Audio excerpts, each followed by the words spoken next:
अस्सलाम वालेकुम viewers, welcome back to our channel 3D computing. आज हम स्टार्ट करेंगे डायरेक्ट मेथड्स में से एक method for solving linear equations. जी आज हमारे पास है Cramer's rule and its modified form. Cramer's rule का एक छोटा सा फार्मूला है xi equals to det ai divide by det a। जैसे कि हमने लास्ट लेक्चर में देखा था मैट्रिक्स क्या होता है, मैट्रिक्स हम किस तरह से बनाते हैं।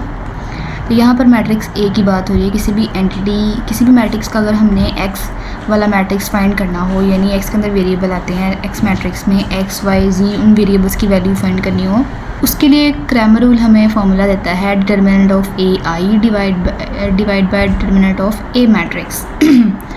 अब ये डिटर्मिनेंट ऑफ ए आई क्या है और डिटर्मिनेंट ऑफ ए ये हम दोनों किस तरह से फाइंड करते हैं, एक एग्जांपल से हम इसको समझते हैं। एग्जांपल है हमारे पास 7x1 + 6x का स्क्वायर + 3x³ = 19। ये हमने इक्वेशन 1 ले ली, ये हमने इक्वेशन 2 ले ली, इसी तरह हमने ये इक्वेशन 3 ले ली।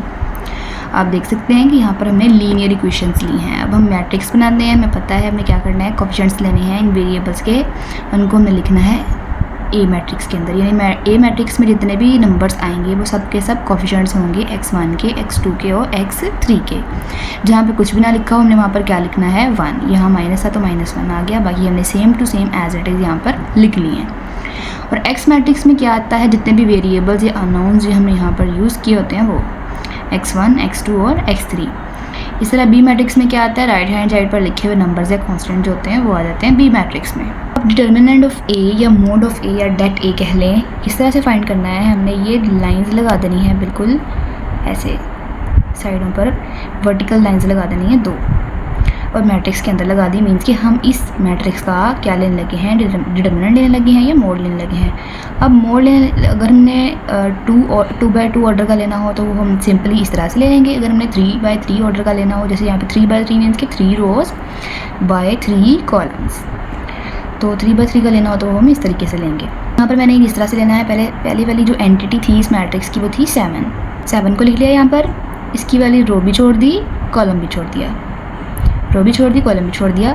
अब बाकी एंटिटीज़ बची 4, ये वाली 2, 4, -1 और 2, 4, -1 और 2, इसको मैंने लिख लिया। अब नेक्स्ट है 6 के साथ माइनस नहीं है, ये समझ लें कि फॉर्मूले की तरह यहाँ पर आएगा माइनस, पहले प्लस फिर माइनस फिर प्लस। अब यहाँ पर 6 वाली एंटिटी नेक्स्ट वो आ गई। अब ये वाली एंटिटी ली हमने 6 यहाँ पर लिख लिया, इसकी ये वाला कॉलम छोड़ा, ये वाली रो छोड़ दी, वैल्यूज़ आ गई 3, -1, 1, 2, 3, -1, 1 और 2 लिख लिया।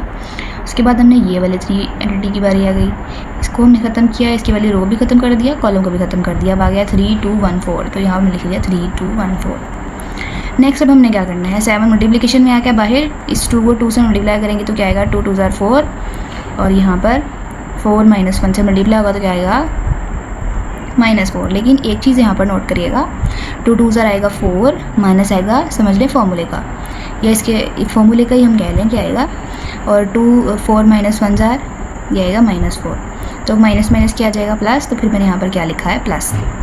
फिर आ गया -6, 3 2 आ जाएगा 6 हमारे पास, और 1 -1 यहाँ पर बन रहा है, लेकिन फॉर्मूले का जब -1 साथ माइनस लगेगा तो माइनस हो जाएगा प्लस, तो यहाँ लिखेंगे प्लस और फिर 1 आगे प्लस 3 3 4 12, -2 1 2, 7 4 + 4 8 हो जाएगा, 7 8 56, माइनस कैसे माइनस, और 6 + 1 7, 6 7 42 प्लस 30, 3 10 30, 12 -2 हो गए 10। तो जो डिटर्मिनेंट ऑफ ए हमने निकाला है वो क्या निकला हमारे पास 44। अब हम फाइंड करेंगे date A1, date A2, date A3। अब हमें कैसे पता चलेगा कि हमने कितने डिटर्मिनेंट फाइंड करने हैं। डिटर्मिनेंट फाइंड करने के लिए हमने देखना है कि जितने हमें अननोन्स, जितने हमें वेरिएबल्स दिए हुए हैं हमने उतने डिटर्मिनेंट फाइंड करने हैं। यहाँ पर हमें x1, x2 और x3 दिए हुए हैं, 1 2 और 3, 3 ही वेरिएबल्स है तो उनके लिए हम 3 बार डिटर्मिनेंट निकालेंगे। अगर यहाँ पर 4 होते फिर हम 4 के लिए निकालते, अगर हम यहाँ पर 5 होते फिर हम 5 के लिए निकालते। अब डिटर्मिनेंट A1 का मैट्रिक्स किस तरह से फॉर्म होगा, ये x1 वाले जितने भी वेरिएबल हैं इनकी जगह पर जो है हम ये वाले कांस्टेंट पुट करेंगे। इसी तरह जब डिटर्मिनेंट A2 निकालेंगे तो हम क्या करेंगे, ये x2 की जगह पर ये वाले कांस्टेंट टर्म्स वाला मैट्रिक्स B ये यहाँ पर पुट कर देंगे। और जब डिटर्मिनेंट A3 निकालेंगे तो थर्ड वेरिएबल की जगह पे क्या करेंगे, ये जो B वाला मैट्रिक्स हमने बनाया है ये यहाँ पर पुट कर देंगे, यहाँ से रिप्लेस कर देंगे। अब यहाँ पर डिटर्मिनेंट ऑफ A1 हमने A से इसकी फर्स्ट वाली जो थी एंट्री, सेकंड वाली एंट्री, थर्ड वाली एंट्री, यानी कि फर्स्ट वाली जो कॉलम था वो हमने रिप्लेस कर दिया बी मैट्रिक्स के साथ। ये बन गया हमारे पास 19 6 3 7 2 -1 -2 4 2। सेम एज इट इज़ वैसे ही करेंगे जैसे मैं पीछे जैसे डिटर्मिनेंट ऑफ ए निकाला, ऐसे ही डिटर्मिनेंट ऑफ A2 निकालेंगे। 19 को लिया, 19 यहाँ पर लिख दिया, इसकी कॉलम इसकी रो छोड़ दी, इसका कॉलम छोड़ दी, नीचे आ गया 2 -1 4 2 2 -1 4 2 लिख लिया। फिर माइनस फॉर्मूले का 6 लिखा। अब हमने क्या किया, रो छोड़ दी, ये वाला कॉलम छोड़ दिया, 7 -1 -2 2 7 -1 -2 2 लिख दिया। फिर उसके बाद +3 को लिया, इसका कॉलम छोड़ दिया, रो छोड़ दी। अब आएगा 7 2 -2 4 7 2 -2 4 2 2 ज़ा 4 आ जाएगा, प्लस 4 1 ज़ा 4 माइनस का 4, लेकिन जब फॉर्मूले का माइनस यहाँ मल्टीप्लाई होगा तो हो जाएगा प्लस, माइनस का 6 7 2 ज़ा 14 माइनस माइनस हो जाएगा प्लस, और 2 1 ज़ा 2, और फॉर्मूले का माइनस जब प्लस माइनस माइनस हो जाएगा, +3 7 4 ज़ा 28 2 2 ज़ा 4 माइनस का 4 है, जब माइनस का 4 फॉर्मूले के माइनस से मल्टीप्लाई होगा फिर +4 बन जाएगा। अब यहाँ पर 4 + 4 8 हो जाएगा, 98 ज़ा 152 माइनस 14 - 2 हो जाएगा 12 +3 × 32 बन जाएगा 28 + 4, तो वो आ जाएगा हमारे पास 96। 152 - 72 + 96 करेंगे तो आएगा हमारे पास 176। इसी तरह से हम निकाल लेंगे determinant of A2। Determinant of A2 निकालने के लिए हमें क्या करना है, इसका जो सेकंड वाला वेरिएबल होगा x2 यहाँ पर आ रहा था ना, इसके कोफिशिएंट हमने यहाँ लिखे हैं, तो इसको हमने रिप्लेस कर देना है बी मैट्रिक्स के साथ, तो हमने रिप्लेस कर दिया। अब इसका डिटर्मिनेंट लेंगे या मोड लेंगे, फर्स्ट एंट्री थी 7, इसको छोड़ा, यहाँ पर लिख लिया, रो भी कॉलम स्किप किए, 7 2 और -1 -2 लिख लिया।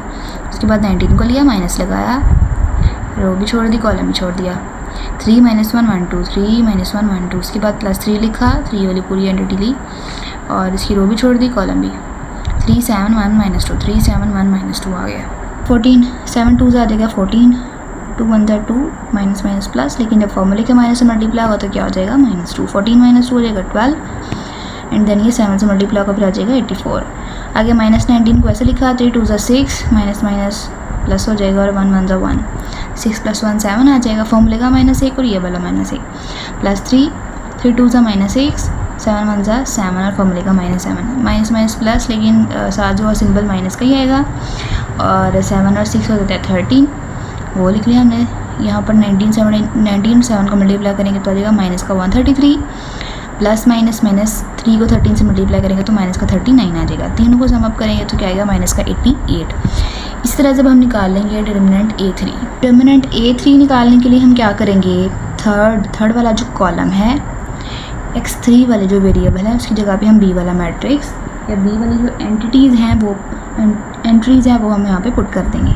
हमने डिटर्मिनेंट निकालने के लिए 7 को लिया, रो छोड़ दी, कॉलम छोड़ दिया, आ जाएगा 2 7 4 -2 2 7 4 -2, उसके बाद 6 लिया, फॉर्मूले का माइनस यहाँ पर लगाया, और अब ये वाला कॉलम छोड़ दिया, वाली रो छोड़ दी, 3 7 1 -2 3 7 1 -2 आ गया। उसके बाद 19 को लिया, यहाँ पर लिखा, और इसकी वाली ये वाली रो छोड़ दी, कॉलम छोड़ दिया, अब आ गया 3 2 1 4 3 2 1 4 आ गया।